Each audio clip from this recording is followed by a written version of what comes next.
I live in a quiet, three-bedroom house that I bought with a decade of grueling work, sleepless nights, and relentless focus. As a doctor, my life is structured and demanding, and this house was meant to be my sanctuary, the one place where I could recharge. For the past 6 months, however, it's felt more like a poorly managed hotel, and I was the unwilling, unpaid manager. It all started when my older sister and her husband needed a place to stay for a couple of weeks, but I soon learned that their definition of temporary was dangerously different from mine. Before this story unfolds, I'd love to connect with you. Please let me know in the comments where you're watching from and what time it is in your corner of the world. It's amazing to see how far these stories can travel. The first sign that a couple of weeks was a gross understatement came about a month into their stay. My sister, Isabel, who was 4 years my senior at 37, had a flair for the dramatic and a talent for making her problems everyone else's. She and her husband, David, had arrived on my doorstep with sheepish smiles and a story about their landlord selling their apartment building on short notice. They just needed a place to land while they found a new one. Being family, I didn't hesitate. I gave them my spacious guest room, complete with its own bathroom, and told them to take their time. That was my first mistake. My life runs on a meticulous schedule. I'm up at 5 a.m. for a run, at the hospital by 7 a.m. for rounds, and often don't get home until well after 8 p.m. My home was my quiet haven. Or at least, it used to be. Isabel, a wedding planner whose business seemed to be in a perpetual state of about to take off, and David, a stockbroker who spoke about the market with the confidence of a king but seemed to have the luck of a court jester, operated on a different wavelength entirely. Their schedule was fluid. This meant I'd come home from a 13-hour shift, mentally and physically drained, to a living room that looked like a bomb had gone off. Cushions would be strewn on the floor, empty snack bags and glasses would be decorating my coffee table, and the TV would be blaring at a volume that could rattle the windows. "Oh, Elena, you're home." Isabel would chirp from the sofa, not moving an inch. "Rough day?" "The usual," I'd reply, my eyes twitching at the sight of a wine stain on one of my new throw pillows. I'd try to keep my tone light, reminding myself that they were guests and family. "How was the apartment hunt today?" This question, which I asked daily for the first month, was always met with a vague, dismissive answer. "Oh, the market is just insane right now," David would say, scrolling through his phone. "Everything is either ridiculously overpriced or a total dump. We're being picky. We want something perfect, I did not know. When I was looking for a house, I looked for something functional that I could afford. Perfect wasn't a criterion. But I would just nod, too tired to argue. The first month bled into the second, and their belongings started to migrate from the guest room into the rest of the house. David's oversized golf bag found a permanent home by my front door. Isabel's collection of fashion magazines and wedding planning binders took over the dining room table, which I hadn't eaten at since they arrived. My home office, the small room where I studied for my board recertifications, became their unofficial second closet, with bags of new clothes and online shopping packages piling up in the corner.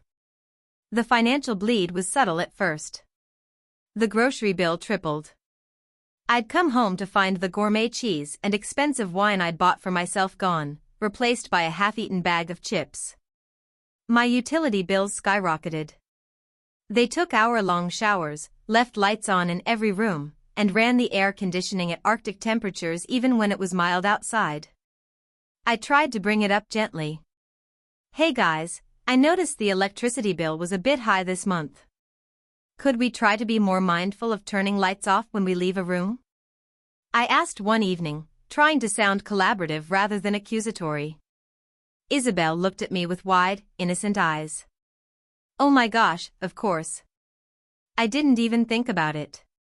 You work so hard, the last thing you need is to worry about money. Don't worry, we'll be better." They weren't. If anything, they got worse.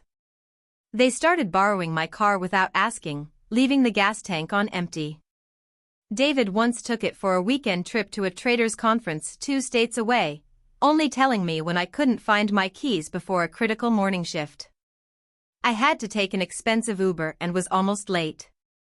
When I confronted him, he was shockingly casual about it. "Relax, Lainey," he said, using a nickname I hated. "I filled it up for you." "Well, mostly. You make a doctor's salary. You can handle it." That comment stung. My salary, which I had earned through years of sacrifice, was a recurring theme for them. They saw it not as the result of my labor, but as a communal resource they were entitled to. They treated me less like a sister and a homeowner and more like a walking, talking ATM. My best friend, Liam, an IT specialist I'd known since college, was my only outlet. "You have to kick them out, Elena," he said during one of our weekly coffee meetups. "They are walking all over you." "I know, Liam, but she's my sister," I sighed, stirring my latte. "And my mom, she'd be devastated if I threw Izzy out on the street." My mother, Carol, a retired nurse, was the family peacemaker. She had a soft spot for Isabel, who had always been the more charming and volatile of us two. I was the quiet, steady one. In my mother's eyes, Isabel needed more help, more coddling. When I'd subtly tried to mention the situation to her, my mom had been quick to defend my sister. "Oh, honey, be patient with her," she'd said over the phone. "You know how sensitive Izzy is. Her business is struggling, and David is under a lot of pressure. They just need a little support. You're so strong and successful, you can afford to give them that." So I bit my tongue. I continued to come home to a messy house, to pay for their lifestyle, and to feel like an intruder in my own home. The welcome mat hadn't just worn thin, it had been stomped into dust. The resentment in my chest grew from a small ember into a slow-burning fire. I felt trapped by the obligations of family, suffocated in the very space I'd created to breathe. The 6-week mark came and went, and any pretense of apartment hunting had vanished completely. Their days were spent lounging. Isabel would be on her laptop, supposedly networking for her wedding business, which seemed to involve an endless scroll through social media and online shopping sites. David would be in the living room either on the phone, loudly arguing about stocks, or watching sports at a deafening volume. They had fully settled in, and their gratitude had been replaced by an unnerving sense of entitlement. One Friday evening, I came home after a particularly brutal day in the ER. A multi-car pileup had kept us on our feet for hours, and all I wanted was a hot shower and a silent house. What I got was a full-blown party. The driveway was packed with cars I didn't recognize, and music was thumping so loudly I could feel the bass through the soles of my shoes. I pushed my way through a crowd of strangers in my hallway, people drinking my liquor, eating food off my plates, and laughing in my home as if it were a public venue. I found Isabel in the kitchen, holding court by the island, a glass of champagne in her hand. She was wearing a new dress I'd never seen before. "Izzy. What is this?" I demanded, my voice tight with a mixture of exhaustion and fury. She barely glanced at me. "Oh, hey. You're home early. It's just a little get-together. David closed a decent trade, and I landed a new client. We're celebrating. A little get-together? Izzy, there are at least 50 people here. You didn't think to ask me?" She finally turned to face me, her smile faltering, replaced by a look of annoyance. "Elena, don't be so dramatic. It's just some friends. You're always so wound up. You should have a drink and relax. Mingle a little." "Mingle? I just spent 12 hours saving lives. I don't want to mingle with strangers who are spilling beer on my hardwood floors. I want to sleep." Her face hardened. "Well, I'm sorry if my happiness is an inconvenience to your schedule," she snapped, her voice dripping with sarcasm. "Some of us have to network to make a living. We can't all have a cushy hospital job." The insult was so sharp, so uncalled for, that it took my breath away. Cushy? I had student loans that felt like a mortgage, I paid malpractice insurance that cost more than her car, and I carried the weight of life and death decisions every single day. Before I could respond, David wrapped his arm around Isabel's shoulder, a smug look on his face. "Hey now, let's not fight," he said smoothly, though his eyes were cold. "We'll keep it down, Lainey. We're just having a good time. We'll even clean up tomorrow." They didn't. I woke up the next morning to a disaster zone. The house smelled like stale beer and cigarettes. There were red wine stains on my beige area rug and a burn mark on my kitchen counter. I spent the entire day, my one day off that week, cleaning up their mess, my anger simmering with every sticky glass and crushed chip I picked up. I tried calling my mom that afternoon, hoping for some support. It was another mistake. "You have to understand, Elena," Mom said, her voice full of that familiar, placating tone she always used when defending Isabel. "They're young, they need to have some fun. David's job is so high stress. And Isabel is trying so hard to build her brand. You have that big, beautiful house all to yourself. It's nice that it's getting some life put into it. Mom, they left a burn on my counter. They're not respecting my home or me." "Oh, Isabel told me about that. She feels terrible. It was an accident. She said you overreacted and embarrassed her in front of her friends and a potential client. You need to be more supportive, honey. Family is supposed to support each other." The conversation left me feeling utterly defeated. It was clear my mother was getting a heavily edited version of events from Isabel, a version where I was the uptight, ungenerous villain. According to Izzy's narrative, she and David were the fun-loving victims of my rigid, boring lifestyle. It was classic gaslighting, and my own mother was enabling it. The disrespect became more blatant after that. They started making comments about my life choices, thinly veiled as jokes. "You know, for a doctor, you don't have much of a social life, do you?" David would say as I sat on the couch reading a medical journal. Isabel started critiquing my decor, my clothes, my cooking. "You should really get some more color in this house, Elena. It's so sterile," she'd comment, gesturing around my clean, minimalist living room. "It's like living in a hospital." The worst part was their complete lack of gratitude. There was no thank you for letting us stay, no offer to contribute to bills, no acknowledgement of the massive imposition they were. They acted as if it was their right to be here. My home was no longer my sanctuary. It was their playground, their crash pad, their free ride. And I was the invisible maid and financier who made it all possible. The resentment I felt was no longer a slow burn, it was a raging inferno. I knew, with a chilling certainty, that this couldn't go on. But I had no idea how to make it stop. The breaking point arrived not with a bang, but with a quiet, sickening revelation. It was a Tuesday evening, about 3 months into their indefinite stay. I had a rare night off and had planned to catch up on paperwork in my office. As I approached the door, I heard Isabel and David talking inside. Their voices were low and urgent. I paused, my hand on the doorknob. Normally I would never eavesdrop, but their blatant disregard for my privacy had eroded my own sense of courtesy. "Can't keep putting him off, Izzy. He called again today. He said if we don't have at least $5,000 by the first of the month, he's sending it to collections," David was saying, his voice strained. "And where are we supposed to get $5,000, David?" Isabel shot back, her voice a harsh whisper. "My last client just paid the deposit, and that's already gone. Your decent trade last month barely covered our credit card minimums." A cold knot formed in my stomach. Collections? Credit card minimums? Their story had been about a landlord selling a building, not about being in financial ruin. "We just need a little more time," David insisted. "Elena's not going to kick us out. She's too much of a pushover. And her mom would never let her." "I know, but this is getting ridiculous. Living here is fine. But I can't stand her judging eyes all the time. The way she comes home and just looks at everything, like she's calculating the cost of the air we breathe." "Let her," David scoffed. She can afford it.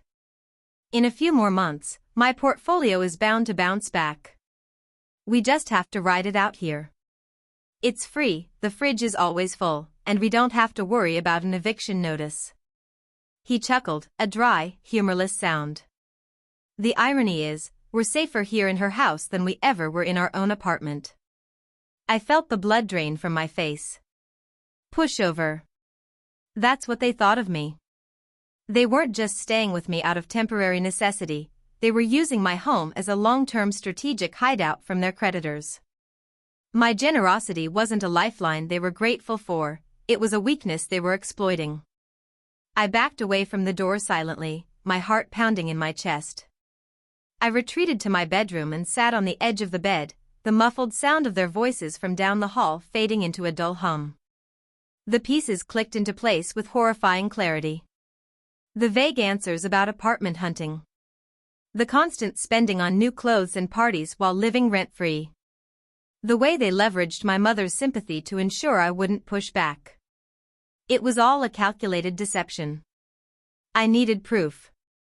I needed to understand the full scope of the disaster they had dragged into my home. My mind, trained to be methodical and analytical, started racing. Where would I find evidence? Mail.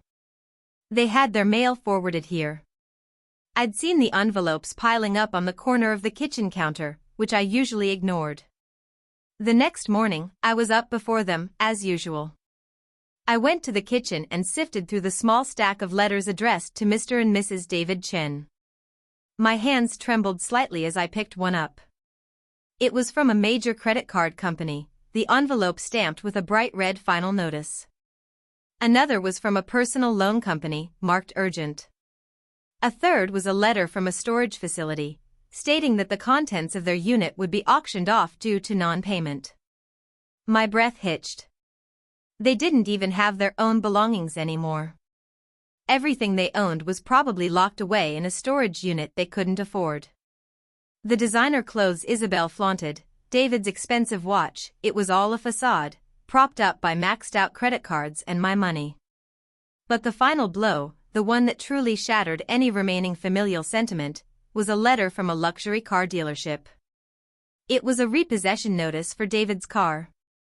The car he had proudly parked in my driveway, the one he used to criticize my sensible sedan. He didn't even own it. I stood in my kitchen, the morning sun streaming in, holding the flimsy papers that documented their lies. The betrayal was so profound it made me feel nauseous. They hadn't just lied to me, they had built a nest of deceit in the heart of my sanctuary. They had mocked my hard work, my responsible life, while they were sinking in a swamp of their own making.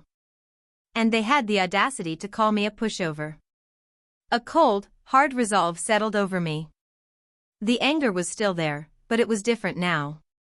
It was no longer a hot, helpless rage. It was a focused, icy determination. They thought I was a pushover. They thought my kindness was a weakness. They were about to find out just how wrong they were. The doctor who spent her days carefully diagnosing problems and methodically finding solutions was about to apply those skills to the infection that had taken over her home. My first call was to Liam. I met him at our usual coffee shop before my shift, the incriminating letters tucked safely in my bag. I laid everything out for him on the small table, my voice low and steady as I recounted what I'd overheard and what I'd found. Liam listened intently, his expression growing more grim with each detail. When I finished, he leaned back and let out a long, slow whistle. "Wow, Elena. This is next level. They're not just freeloaders, they're con artists. And your own sister is the ringleader." "I feel so stupid, Liam," I admitted, the shame washing over me. "I let this happen for months. I knew something was wrong, but I kept making excuses for them." "Don't," he said firmly, leaning forward. "You're not stupid. You're a good person who wanted to believe the best of your family. They counted on that. They weaponized your kindness against you. But now you know. So, what's the plan?" The question galvanized me. "The plan," I repeated, feeling a surge of purpose. First, I need to understand everything. The full picture. I have these letters, but I feel like it's just the tip of the iceberg. Liam, my tech-savvy friend, nodded. Okay, let's get methodical. First things first, secure your own assets. Right now. Change your Wi-Fi password. Put a password on your computer that they don't know. Check your bank accounts and credit cards for any unusual activity. You don't know what they might have tried to do.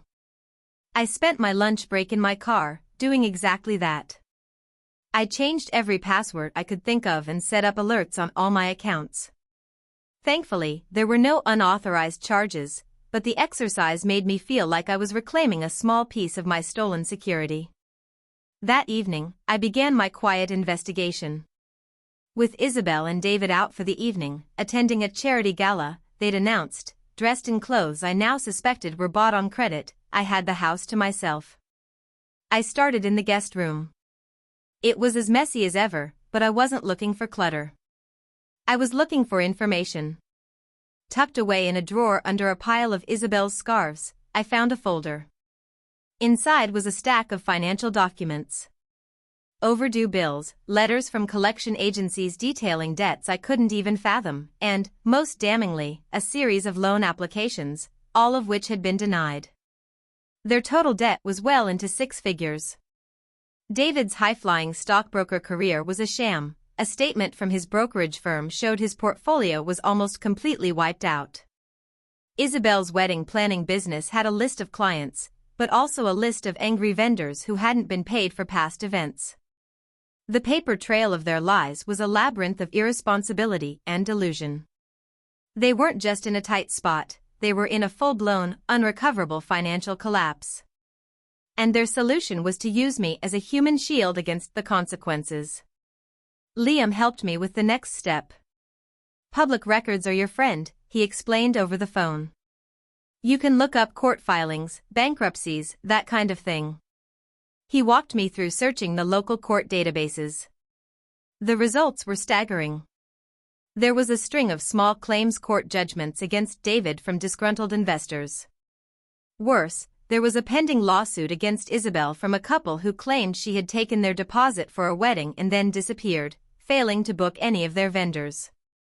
They had been scammed.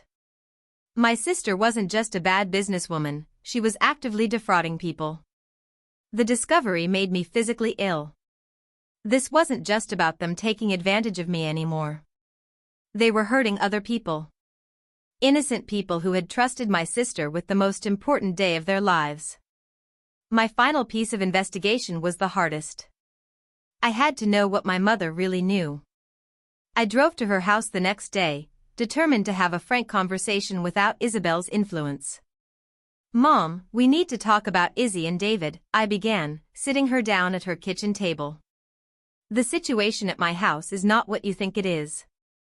I calmly laid out the facts, not my feelings, but the cold, hard facts. I told her about their debt, the collection notices, the lawsuit. I told her they had lied about why they needed to move in. I watched her face as I spoke, saw the denial warring with the dawning horror in her eyes. Elena, there must be a misunderstanding, she started, but her voice lacked conviction. Isabel would have told me if things were that bad. Would she, Mom? I asked gently. Or would she tell you a story that made you feel sorry for her so you would pressure me to keep helping her? My mother was silent for a long time. Then she sighed, a sound full of weariness. She did ask me to talk to you a few times, she admitted quietly.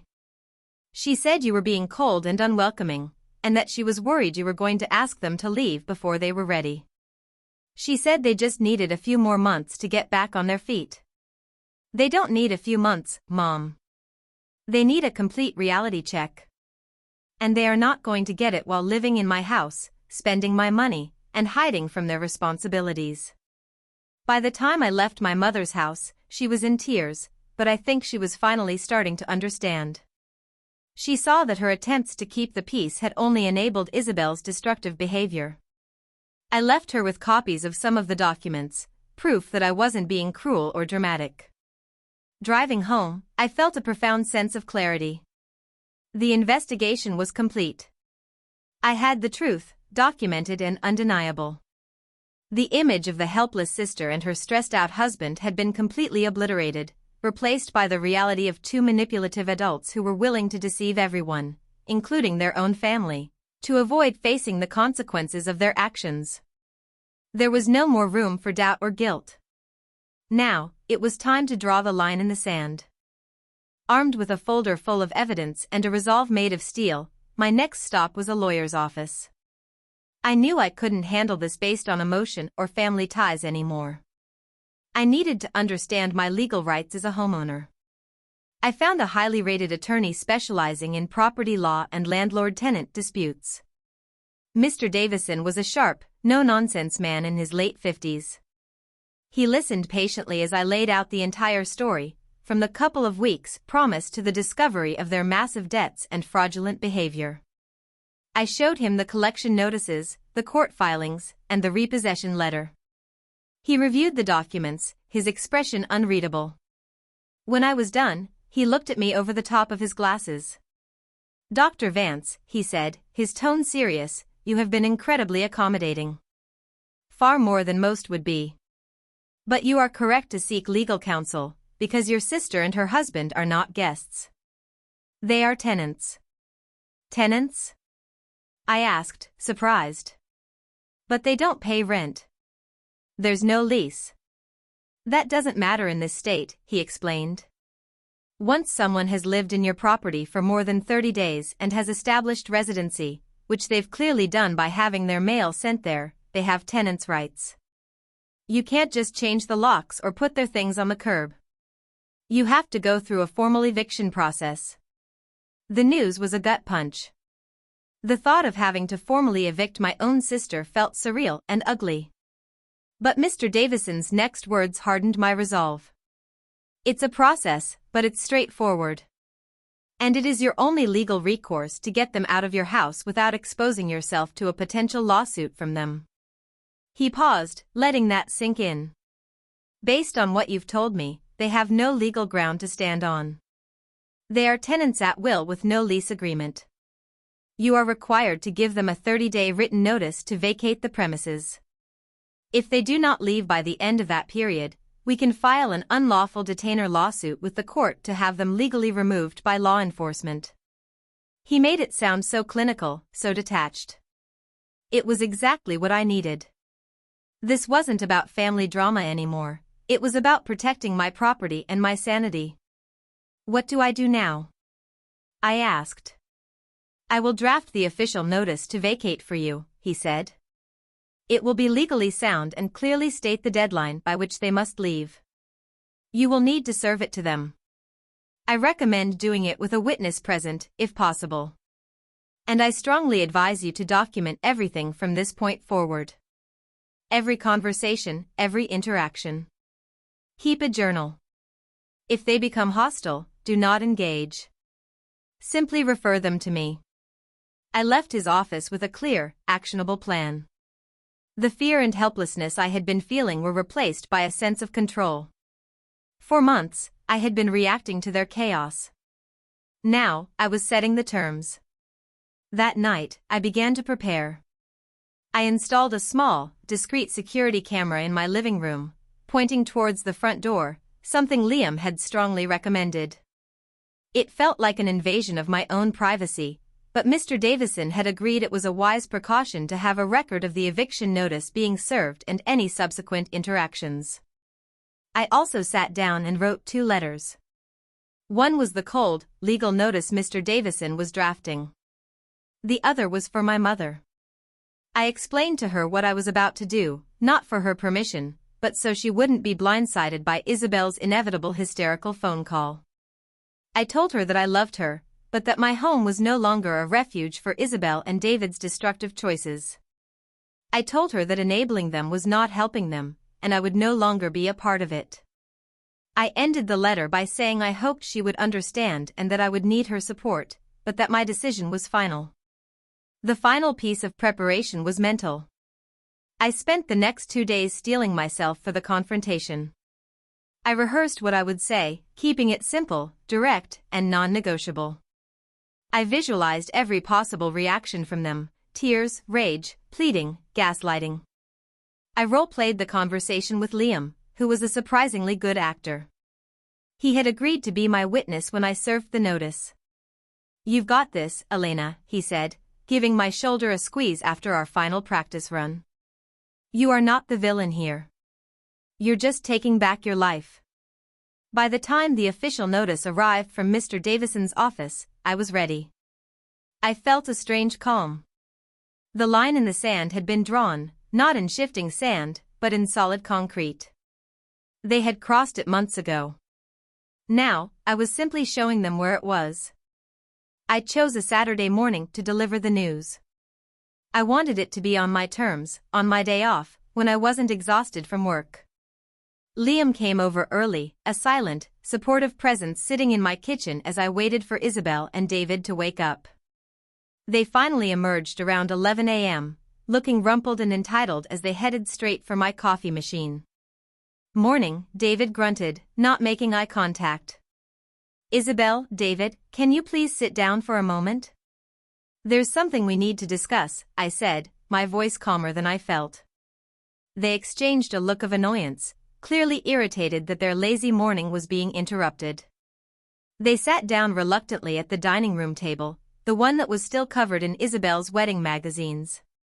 Liam stood quietly by the kitchen doorway. I took a deep breath and slid 2 envelopes across the table, one for each of them. "This is a formal, legal notice to vacate," I said, my voice even. "You have 30 days to find a new place to live and remove all of your belongings from my property.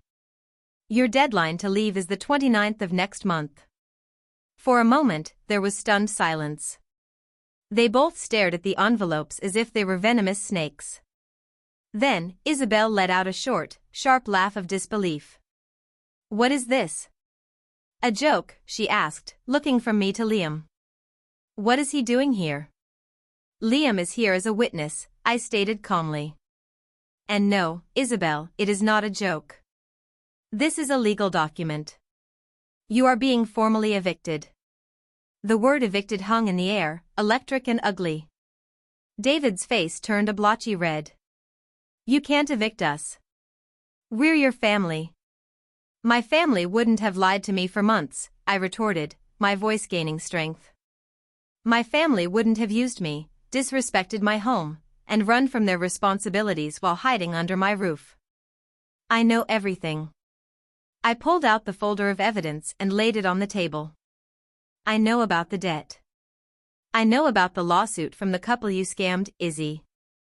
I know about the car repossession, David. I know you didn't lose your apartment because the landlord sold it.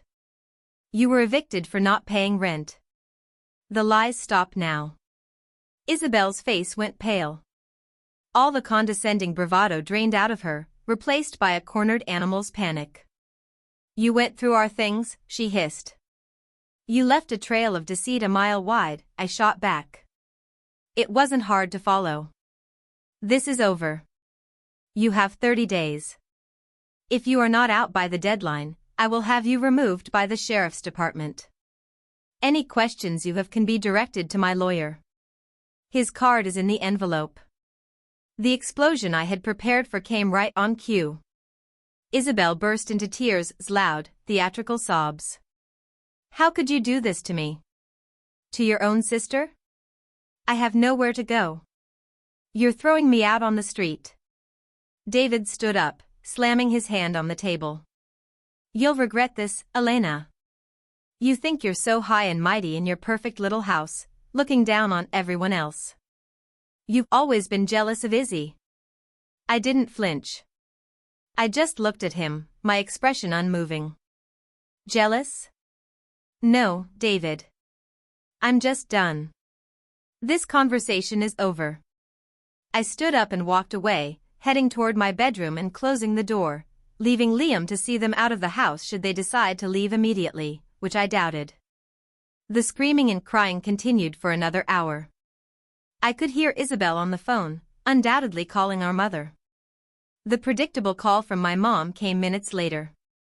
"Elena, what have you done?" she cried into the phone. "Isabel is hysterical. You've evicted your own sister." "Mom, I sent you a letter explaining this," I said, my voice tired but firm.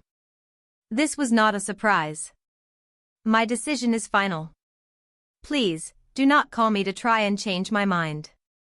"But they have no money. Where will they go?" "That is for them to figure out," I said, a wave of sadness washing over me for my mother's pain, but not enough to change my course. For the past 6 months, that has not been their problem, it's been mine. Now it's theirs again. "I have to go, Mom." I hung up before she could argue further. The next 30 days were a tense, miserable war of attrition. They ignored me, leaving a passive-aggressive mess in their wake. They tried to appeal to me through guilt, leaving old family photos on the kitchen counter. David made snide remarks under his breath whenever I walked into a room. Isabel would have loud, tearful phone calls with our mother in the living room, making sure I could hear every word about how cruel and heartless I was. Through it all, I held firm. I documented everything. I did not engage. I counted down the days. On the final day, a moving truck, a small, cheap one, pulled into the driveway.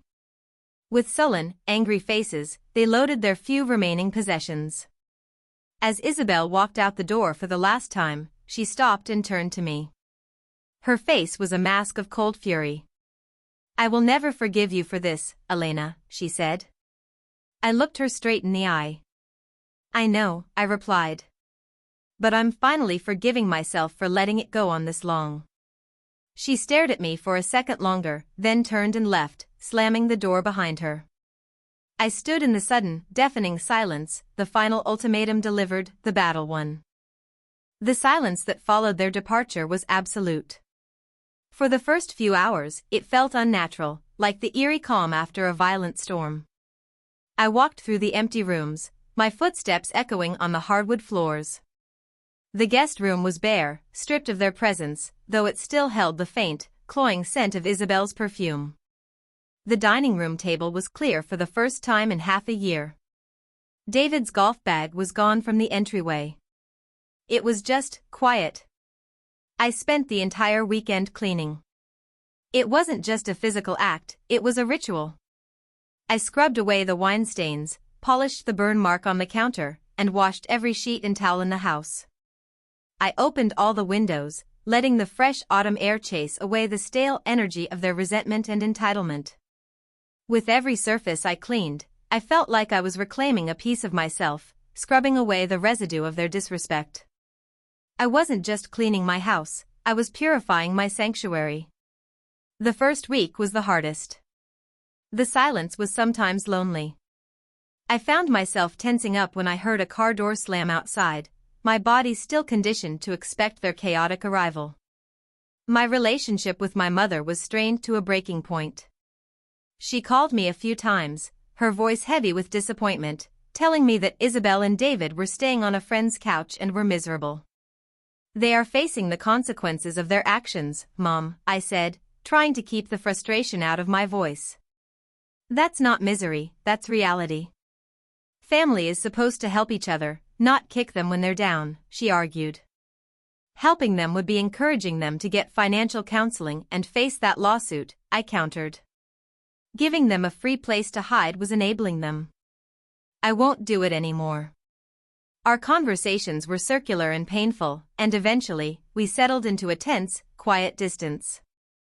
It hurt more than I expected, but I knew that mending my relationship with her would be impossible until she understood that my boundaries were not an attack on the family, but an act of self-preservation. Slowly, wonderfully, the silence of my house transformed from something jarring into something peaceful. I started enjoying my home again. I cooked meals for myself and ate at my own dining room table. I bought a new area rug for the living room, a vibrant blue one that felt like a fresh start. I sat in my office and studied in blissful quiet.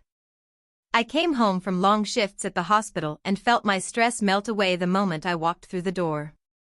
The house was mine again. It was my haven. Liam came over for dinner a few weeks later. He brought a bottle of my favorite wine and looked around with a smile. "It feels different in here," he said. "It feels calm." "It is," I said, and the relief in my own voice was palpable. I'd forgotten what it felt like. I learned through the grapevine that Isabel and David's lives continued their downward spiral. The friend's couch they were staying on was a temporary solution, and they were soon forced to move into a tiny, run-down apartment on the worst side of town. David lost his brokerage license after the lawsuit from his investors came to light, and he was working a low-wage telemarketing job. Isabel's wedding planning business was defunct, her reputation ruined by the fraud allegations. I felt a pang of sadness for them, not for their situation, but for the potential they had squandered and the relationship we had lost. But I did not feel guilty. Their choices were their own. Months later, on a quiet Sunday afternoon, I received a text message from a number I didn't recognize. It was from Isabel. "I know I said I'd never forgive you," the text read. "And I'm still angry. But we hit bottom. We had to declare bankruptcy. We're in counseling. It's hard. But I just wanted to say, you were right. We were drowning, and we were trying to pull you down with us." It wasn't an apology, not really. But it was an acknowledgement. It was the first honest thing she had said to me in years.